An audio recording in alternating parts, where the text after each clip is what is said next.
Hello, welcome to this channel. So today in this video, we're gonna be talking about budgeting. So we'll talk about different points on how to budget. So I'm gonna ask a question. So what is budgeting? What do you think budgeting is? I think budgeting is living below your means. Yeah. You set a target for how much you're gonna spend on X, Y, and Z, like food, clothing, gas and electricity.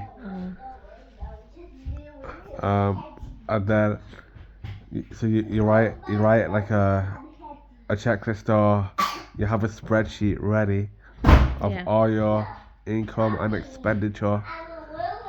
You don't go above and beyond your income, spending on unnecessary things. Right. Well, that way, as you budget your money, you're left below your means. You'll be able to save for emergencies, or to like invest and improve your life Yeah. in whatever way. Yeah. So I think that's what budgeting is. Right. Yeah. So basically, just living below your means. Yeah, that's very hard to do though. How does one achieve living below your means? Like it's not easy. It's Well- not something that is manageable to do long term, Well, like day to day. Because, for example, in one day, one can spend a lot of money. The minute we wake up, we start spending really. yeah. Because so how do we make sure that we're not just spending? Like, you have to have control on what you're spending on. You can't just let things happen, you know what I mean? So if you're living below your means, it means you really don't have that much money that you having to rely on. No, you can still have a lot of money, but you can be careless and spend like an idiot. Like, you can have a decent amount of money you make each month, but then you end up doing something a bit daft, like get a car on finance, which costs you about £500 a month for a brand new car. Or even if it's a pre-owned car, but it's a very expensive one. Yeah. Where you could get a car that would cost far less. Either something you could pay for by cash in hand, or at least when you finance it, the financial cost will be each month will be like quite low. So instead of paying like £500 a month for a car, you can lower it to like £100 a month. So You can lower it. yeah, it depends on the quality of the car, though. Oh, right, how much the car costs. How big the engine is, what year it is, where you get it from. Definitely, if it's not brand new, it has to be like pre-owned. Yeah, you can still get pre-owned cars that'll last you for a long time. Yeah. But you don't need to get like a 2025 model car. Yeah. It could be far less. Mm. But not to the point where the car will last you for like a year. Like, we have a Peugeot 3008. That's lasted us for. We bought it on finance. The finance was within our budget. Eventually we managed to pay it off, but it's lasted us for like over 4 years, nearly 5 years now. Yeah. Yeah, and it's still and it's still going strong. So, and it's a family car. That's something that we need, Yeah. considering our circumstance. Yeah. So what are other things that one could save money on that would allow a person to budget, to Oh. live below their means? Well, I understand you need to buy. I understand you need to buy clothes, and the food and all that stuff, right? For clothes, Yeah. I would like go to like a thrift store or the vintage.com. Yeah. Obviously not sponsored by Vintage, but Vintage is very good. Yeah. And instead of going to like Morrison's or Sainsbury's to buy Yeah. food, go to like Lidl, Aldi. Yeah, And, Lidl, Aldi, and there's certain things in Asda that don't cost that much that you can buy too. Yeah. So basically, shop at shops that are not as expensive, because you can buy the same items in any shop. You go to any shop, you can find the same items, but they don't all cost the same. Yeah. Usually the main difference is the brand name.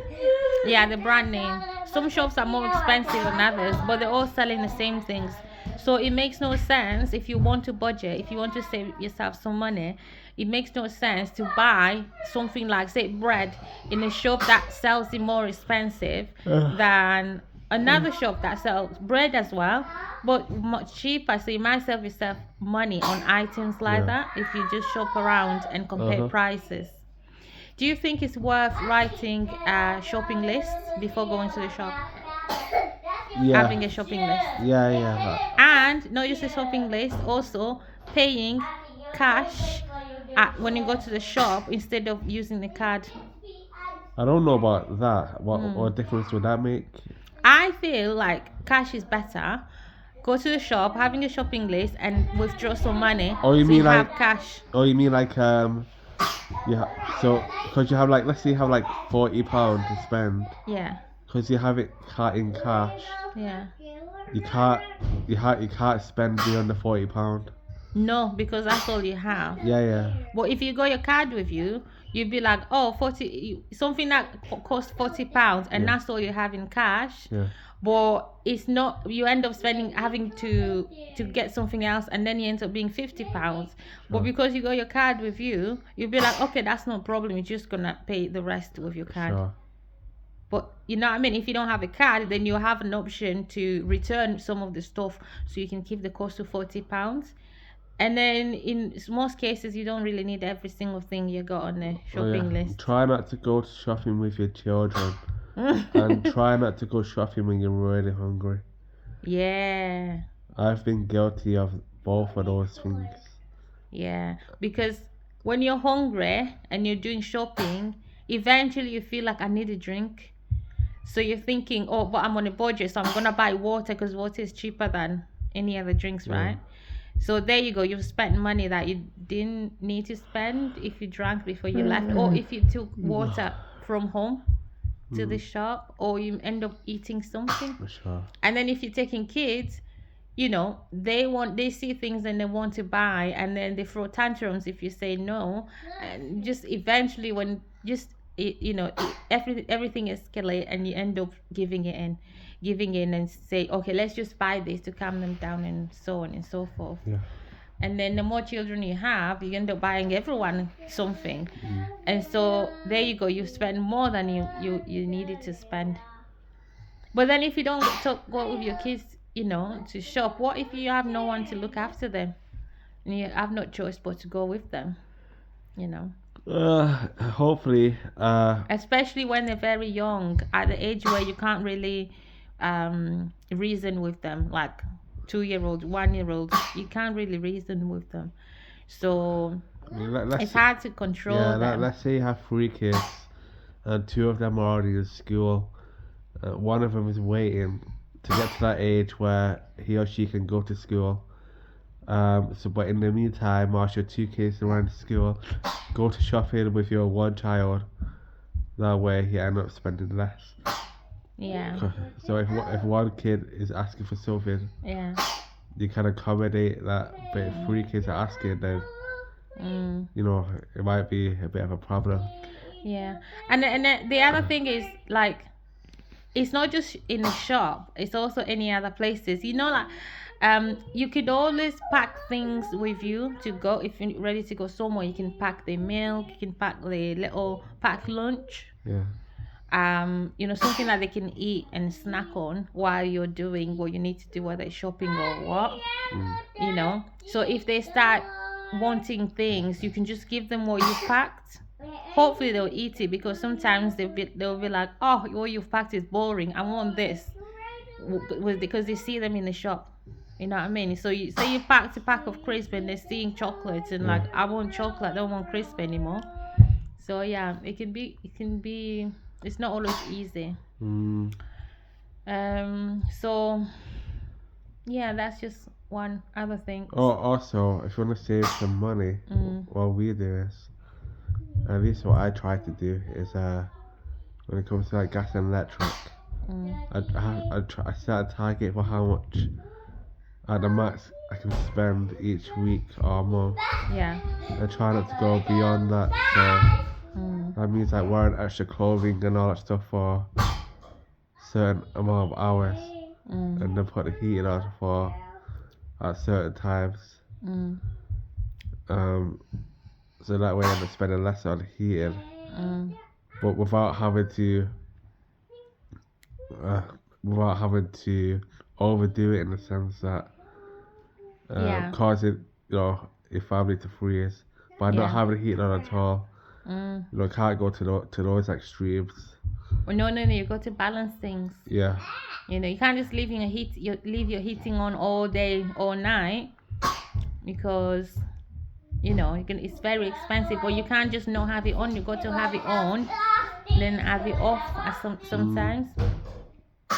And then, like you say, woolly things, woolly clothing, socks, blankets, thick, heavy covers. Yeah, just try to make the house more warmy. I don't know, like have curtains on the windows and curtains, heavy rugs. curtains and rugs. Yeah, things like that.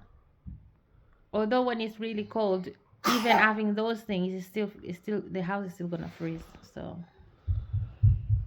heating must be on, but to some extent. Do you want to carry on with this video, or should we do the next bit next time? Carry on with budgeting, because I think there's a lot to talk about when it comes to budgeting. Don't you think? There's so many areas to tackle. Yeah, I understand that. Yeah.